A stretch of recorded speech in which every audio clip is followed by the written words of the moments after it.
No Flamengo deu uma esquentada ontem, hein, Renato? Com aquela foto que o Gabigol postou. Era para homenagear o aniversário do time, mas é uma foto antiga que tinha sido pedida por um torcedor logo depois do terceiro título da Libertadores. E tá assim, né? O Zico com a cara mais fechada, com o título, e o Gabigol sorridente.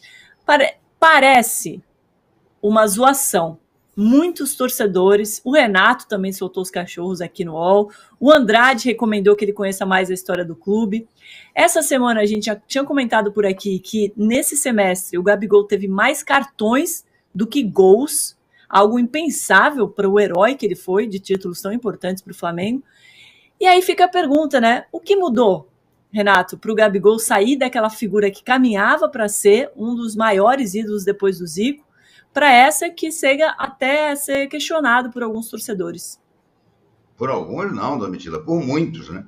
Na verdade, não é uma foto, é um desenho, é uma arte pedida por um rubro-negro depois do tri da Libertadores para fazer uma tatuagem. Imagina, tatuar isso aí na perna. E o Gabigol, muito, vamos assim dizer, sem noção, resolveu usá-la para dar parabéns ao Flamengo. Essa arte nitidamente coloca o Gabigol acima do Zico. O Gabigol sorrindo com 2 taças Libertadores e o Zico de bico com uma taça só. Inacreditável a falta de noção do Gabriel, né? Mas, enfim, o que mudou é que o Gabigol resolveu copiar o Neymar. Mas não era o talento, ele resolveu copiar o Neymar nos seus piores hábitos.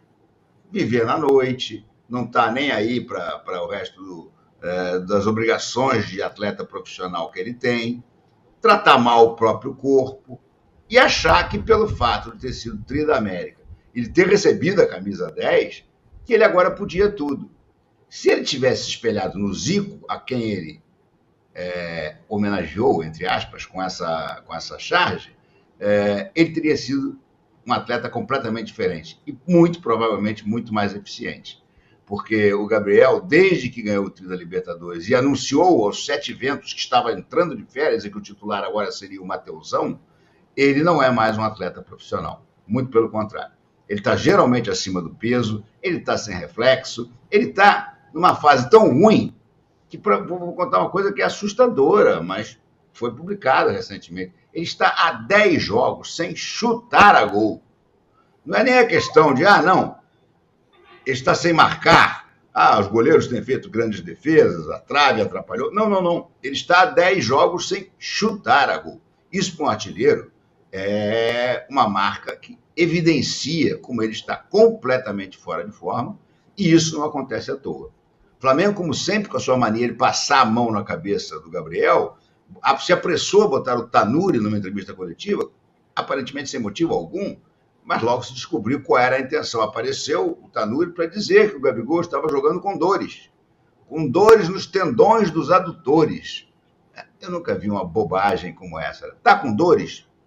Vai se tratar. Até porque dentro de campo ele não está somando nada, rigorosamente nada. E fora de campo está fazendo essas bobagens. Essa daí repercutiu até mais por causa de ter essa suposta comparação com o Zico. Mas teve uma outra postagem que ele fez depois do Fla-Flu, quando ele entrou no finalzinho do jogo, e além de tudo se envolveu naquela confusão com o Nino e não queria sair de campo, o que fez com que os 3 minutos de acréscimos que restavam, onde o Flamengo ainda buscava o gol da vitória, simplesmente se esvaíssem.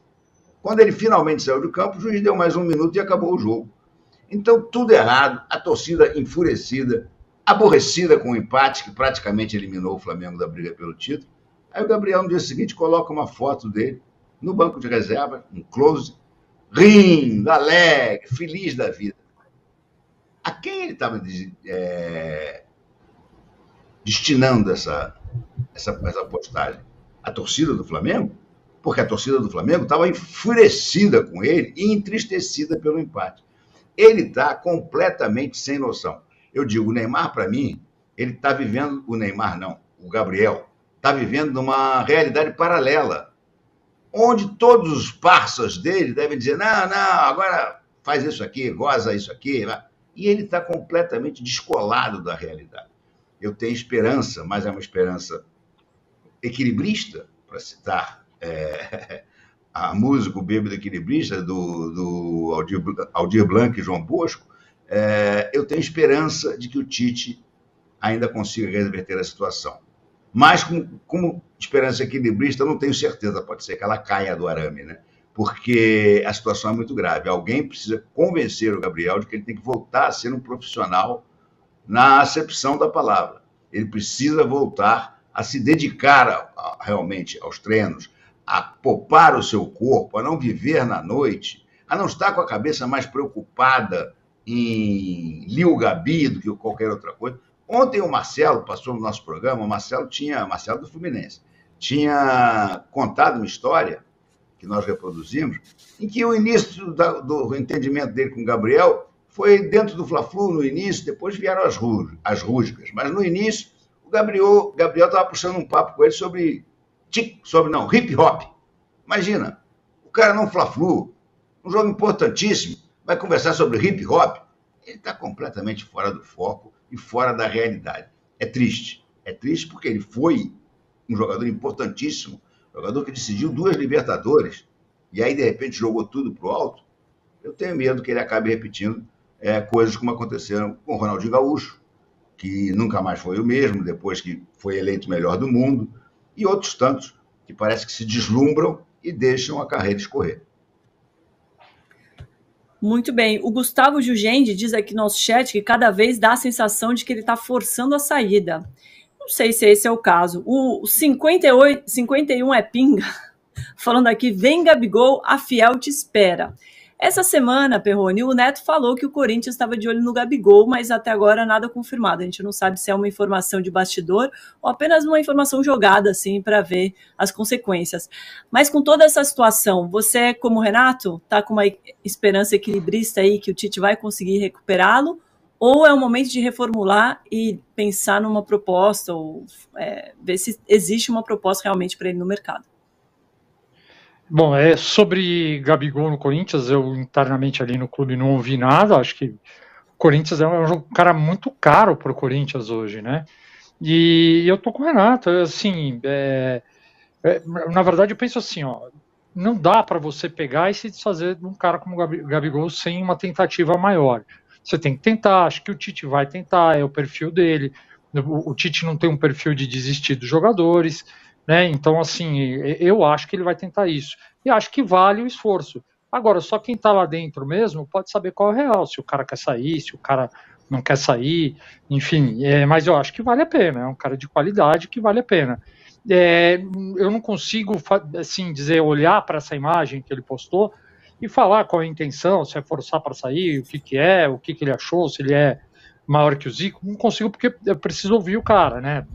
Eu não vi, não li nenhuma declaração, não ouvi. Agora, a gente olha a imagem, né, e assim, quando eu vejo essa imagem, só me dá vontade de falar para quem não viu o Zico jogar, essa imagem machuca os olhos, porque não tem comparação um com o outro. Na minha opinião, o Gabigol não é nem o melhor ou o maior do elenco atual, que para mim, apesar de ser outra posição, é o Arrascaeta. E o Zico, hoje no futebol brasileiro, hoje não, né, há muitos anos, você não tem no futebol brasileiro ninguém que chegue perto do Zico. Então não dá para saber qual foi a intenção dele, mas acho que é muito bom falar para quem não viu, para quem só viu no YouTube, imagens e tal, esquece, ninguém hoje no futebol brasileiro pode ser comparado ao Zico.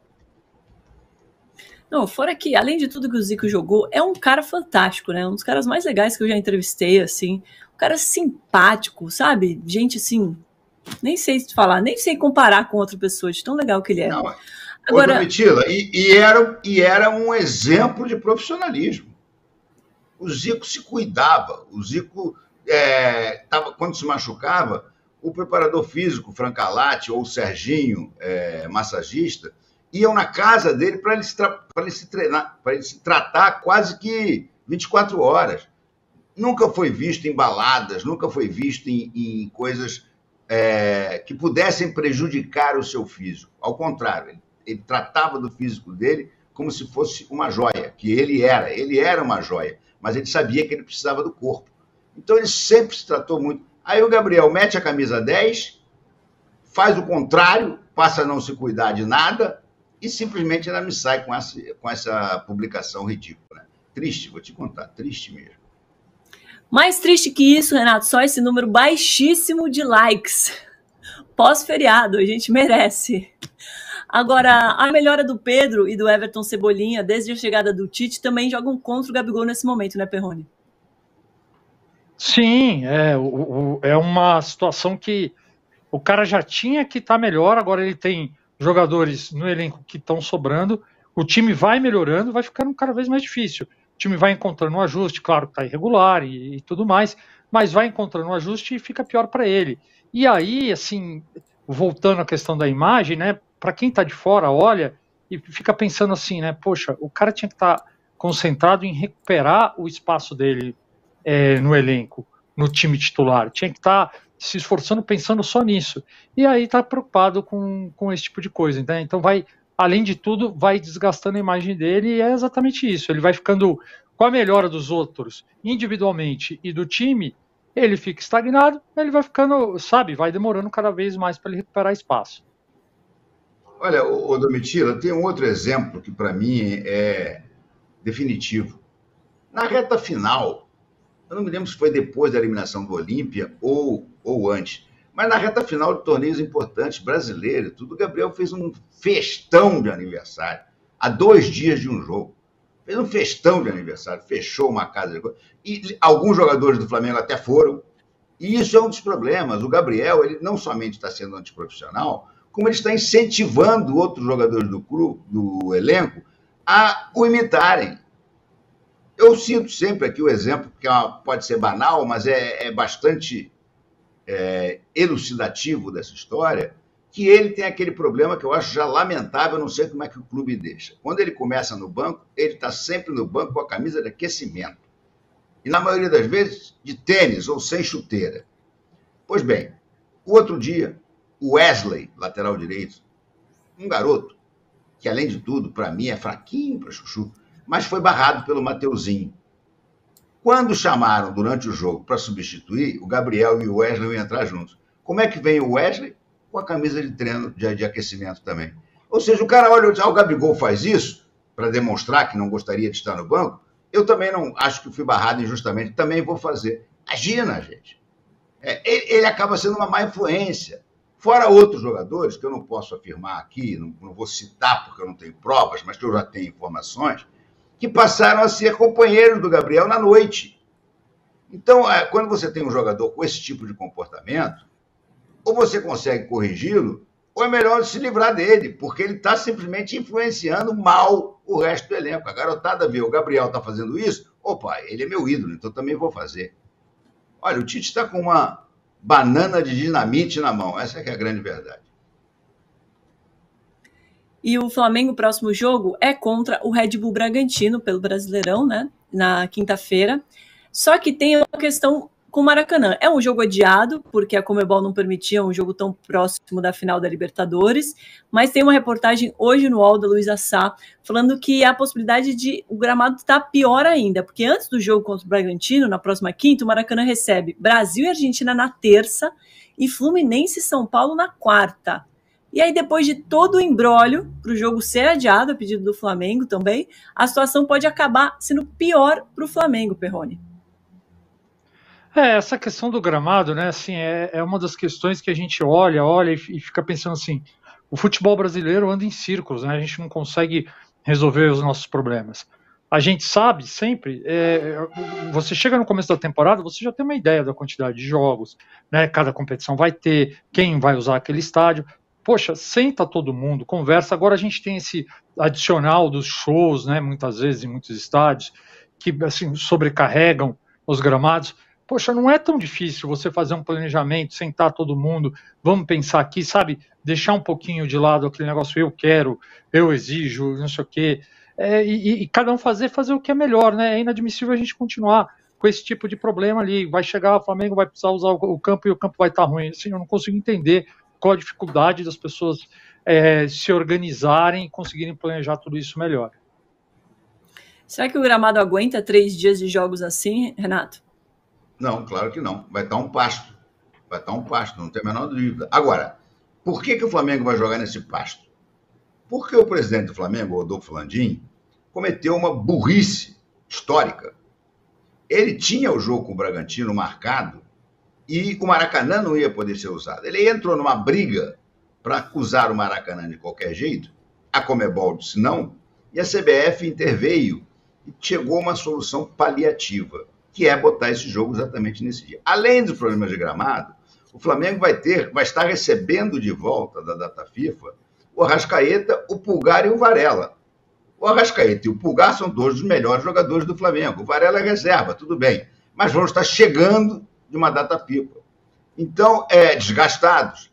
Repito, foi uma burrice atômica o que o Landim fez. Era muito melhor ter jogado na data em algum outro estádio, Mané Garrincha, Cariacica, algum outro estádio tivesse um bom gramado. Porque uma das coisas que prejudica muito esse time do Flamengo é justamente o gramado ruim. Porque esse é um time de muito toque de bola. É um time de jogadores técnicos. Não é um time para jogar com chutão para frente. Então, vamos assim dizer, a ceninha que o Landim fez, querendo peitar a Conmebol, foi uma estupidez completa. A gente vê que o resultado final foi péssimo. Porque simplesmente o Flamengo já podia ter cumprido esse jogo com o Bragantino, na data que estava marcada, jogando em Cariacica ou jogando no Mané Garrincha, enfim, num lugar onde a gente sabe que o Flamengo tem torcida de tudo quanto é lugar, mas um lugar com um bom gramado. Mas não, ele bateu o pezinho e agora está nessa situação. Vai jogar num pasto com dois dos seus principais jogadores chegando de jogos pela seleção. Podem até se machucar nesses jogos pela seleção e não poder jogar. Olha o tamanho do problema. Qual?